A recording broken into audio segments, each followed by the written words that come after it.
Hey guys, welcome back to my channel or to my TikTok, whatever, wherever I'm going to post this. If I even do. I hope you can hear me all right. You know, there's traffic and stuff sitting outside. But I had to say this, whether I posted or not. But it's been weighing heavy on my heart to share my testimony, and God's been telling me to do it for the longest, and I've just been disobedient. So it's just come to the point where I can't hold it anymore. I don't know exactly all of what I'm gonna say. I'm just kind of gonna let God and the Holy Spirit lead me, and what I say is what I say. I personally don't want to put all my business out there, but if it happens, it happens. It's just going to be real, raw, unedited, and I hope there's a message in it, or you get a message from it, because I'm burying my life and my soul, and I just genuinely hope this helps somebody. So in the last I would say it's 2024, yeah, about 2 years of my life, I would say I have gone through hell. From family to financial and everything in between. And it's it feels like it's been just getting back to back to back to back to me, and I'm just like, Lord, what? Granted, some of the situations I put myself in, take full accountability, but a lot of other things that have happened to me, I'm just like, okay, God, what's going on? And so in that, I've come to discover and try to develop a better relationship with God, so I can better understand Him and what He got going on. Because even though I probably won't understand until after everything has happened why I'm going through what I'm going through, it's just okay. I feel like a lot of what I'm going through is a trusting. Sorry, I'm gonna try not to cry.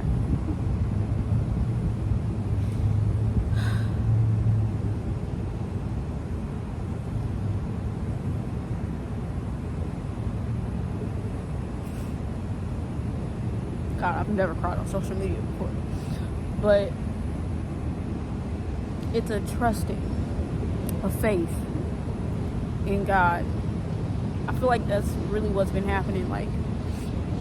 I don't want to say God has been breaking me down,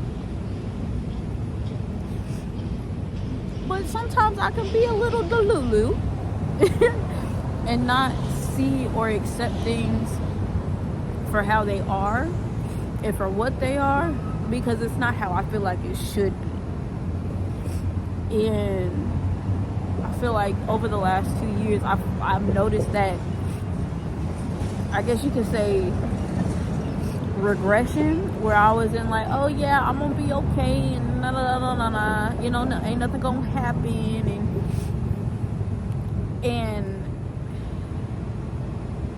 He's also bringing me into a space of trusting in Him more, instead of being so reliant on myself. Now, there are things that I believe He wants me to do for myself, and that's all fine and dandy, but in this current situation, I feel like it's to the point where it's I have no choice but to put 1000% trust in God, because physically what I'm going through, it looks like it's impossible to get through, but that's where the faith comes in, of me getting to my greater.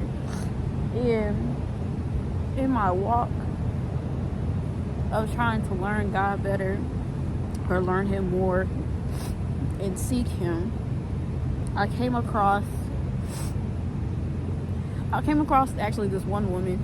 If you want to check her out, a little shout out. Her name is Circa Trovo 22 on TikTok. She does lives mostly. And she also goes live on YouTube. So I feel like God led me to her, because then she led me to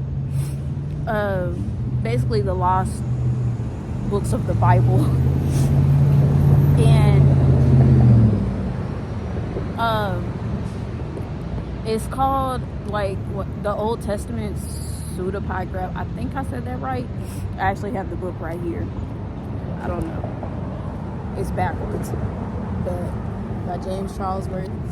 And there's a lot in here. I haven't even brushed the surface, from the Testament of Solomon to Enoch 1, 2, 3. Like, just the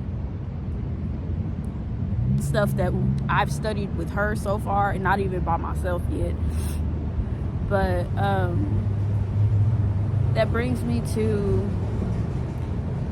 a chapter in here, or a book in here. It's called The Testament of the 12 Patriarchs. And if you don't know, biblically the 12 patriarchs would be like the son of Jacob, like Joseph, Benjamin, Levi, Reuben, Simeon, all of them. You might know the story of Joseph, when his brothers basically sold him into slavery because they were jealous of his gift of seeing dreams and stuff like that. And so a lot of the times, even before this book, I was always so drawn to Joseph, and I never knew why. I always thought it was because of the dreams, because honestly my dreams be crazy, and I'm still trying to decode my dreams. But a lot of people only know the story that's in Genesis, which, me personally, I feel like it's kind of it leaves some things out, because we know what Joseph went through, with Potiphar's wife, and him being sold into slavery by his brothers and stuff like that. But reading his testament, in the beginning it says, write this down because I'm about to die. Literally, these were his last words. And did y'all know that Joseph was actually, I don't want to say bought, but I think that would be the technical term. He was actually bought 3 times. He was a slave, someone's slave, 3 times. It started off with a trader. Sorry y'all, I'm outside. These bugs is but I hope I'm not sitting on any ants. Anyway, but it started off with a trader. So when they put him in the cistern, left him there for the Ishmaelites to come pick him up and take him to Egypt. Essentially there was a trader there that the Ishmaelites gave him to. And in the story of Joseph in this book, the Ishmaelites asked him 2 or 3 times, are you a slave? And I guess I don't know why, because if it were me, I would be like, no, I'm not a slave. This, that, and that happened to me, and I'm not supposed to be here. But Joseph accepted it for what it was. For whatever reason, he told these Ishmaelites, yes, I am a slave. And they knew instantly, just by looking at him, that he wasn't a slave. Because if you don't know, Joseph was one of the kids, if not the kid, that knew how to read and write, I believe. So he was literate, is what we would say, but in the book it says well born. And so they just knew right off the back that he wasn't supposed to be a slave, but they ain't gonna say nothing because they got paid. Like, they not gonna take him back. Like, why would we do that? And so when they got to Egypt, they basically gave him to this trader. And because God blessed everything Joseph did, because he was an upstanding and integral, righteous person, he helped this trader basically flip his money. So then it caught the attention of, like, not Potiphar's wife, but it was another, I guess, high-ranking official. I don't know if this is in chronological order, but he was then taken by another high-ranking person in Egypt. I don't think it says their name. If it does, I can't remember it. And because his wife saw, the value in him, and then the husband saw the value in him, and they asked him as well, like, are you a slave? Like, how did you, like, what happened? Because it became known that Jacob, Joseph's father, came looking for him. And Big Daddy Jacob was no one to play around with, especially with the land of Canaan, because if the people in Egypt knew who Jacob was, he was nobody to play with. And so, in order to save his brothers and possibly save whatever else was going on, because he knew his father was, like, grieving his loss, because Jacob legit thought like Joseph was dead. And so in order to save everybody that did Joseph wrong, he just kept quiet. He accepted it for what it was. He says, yes, I am a slave, and just left it at that. So then when we get to Potiphar and his wife, we know that story where she was relentless. When I tell you, like, it gives detail. So what this woman was doing everything she possibly could to entice Joseph, into sleeping with her. And when I tell you, Joseph was a strong man, because if it were me, that's why I'm not Joseph. But it was just the overall, like, story that I got from it is she was relentless, like, every day, every hour of the day. It seemed like she was trying to get this man to slip up. And it got to the point where Joseph was begging God, like, please, like, get me away from this situation, get me away from this woman. And we all know he ends up going to jail. And what I take from that is basically endurance. Like, you have to have the endurance to withstand whatever is being thrown at you by the devil to knock you off your pivot. And a lot of people are not, well, I'm not going to speak for nobody else, but me, it has taken a lot of circumstances in my life to get me to be like, okay, God, I know this is you, or this is a test, or what have you, but I'm not going to basically say, why me, forsake God, and basically turn my back. And for a lot of people, that's very hard, especially, like, I'm specifically followers of Christ. That is hard.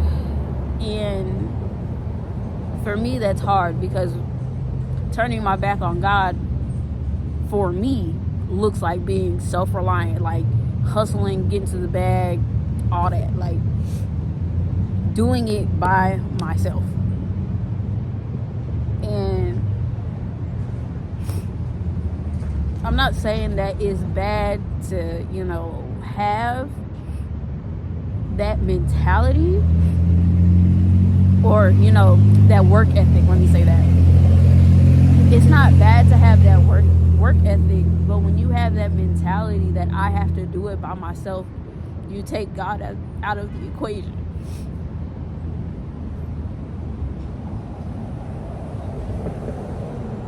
So I say all that to say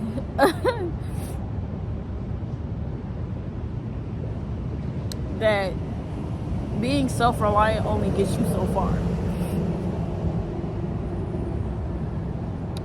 And also, what I learned from Joseph is you have to go through hell in order to get to your greater. And God puts and moves people in position, because I strongly believe, like, within the story of Joseph could have went to jail a lot earlier. Like, when he asked God the first time, please do something about this. I believe the first time he could have sent Joseph to jail. He could have, the wife could have did what she did, But I feel like pieces or people were being positioned, because God never wants you to stay somewhere longer than you have to. Sometimes you may keep yourself there, but God never wants you to stay somewhere longer than you have to. And I believe God was putting, because in the story there were the two people that were in jail with him, that he interpreted those dreams. I believe that if Joseph would have went to jail earlier than those two men, then one of the men that finally remembered, that he told him to tell Pharaoh to remember him, that wouldn't have happened, and we wouldn't have the end, of Joseph being one of the highest ranking officials in Egypt. And that's what I believe is happening in my life. Now I don't want to stay here. I'm not going to choose to stay in this right here, because y'all, I would not wish this on my worst enemy. Like, in all realness, like, I don't want to stay here longer than I have to, but I know I'm here for a reason, and God is putting things in position and in place for me to get to the greater that he wants me to have. And so I have to go through this trial or this experience in life, because one, a lot of people I'm not gonna say don't experience this, but it's very difficult for someone to go through something like this, and somehow I keep my head on my shoulders. Like, I still keep on moving forward. I still keep on doing what I gotta do. And like, not many people could be put in this position and still move the way that I move, and with integrity, might I add. Because if I was in the world, this would not be an issue, but I'm not. And so it's just, I guess, a fact of my life. And I'm grateful, I'm thankful, even though it may look, on the outside looking in, my life may look terrible right now, and it feels like that sometimes, but I keep on reminding myself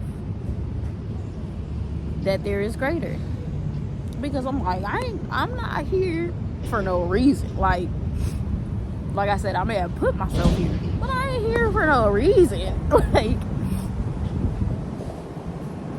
I feel like, I don't want to give myself that title, but I feel like I am possibly a chosen one, and my story could possibly help somebody. And if you made it this far, because going on 20 minutes of me crying and talking, if you made it this far, I do hope that this blessed you in some way and helped you. But my testimony and my story, I have been hurt by a lot of people in my life, like from childhood on up. And different ways. Like, I don't want to be too specific, but I would say a lot of it was emotionally and mentally. I was hurt.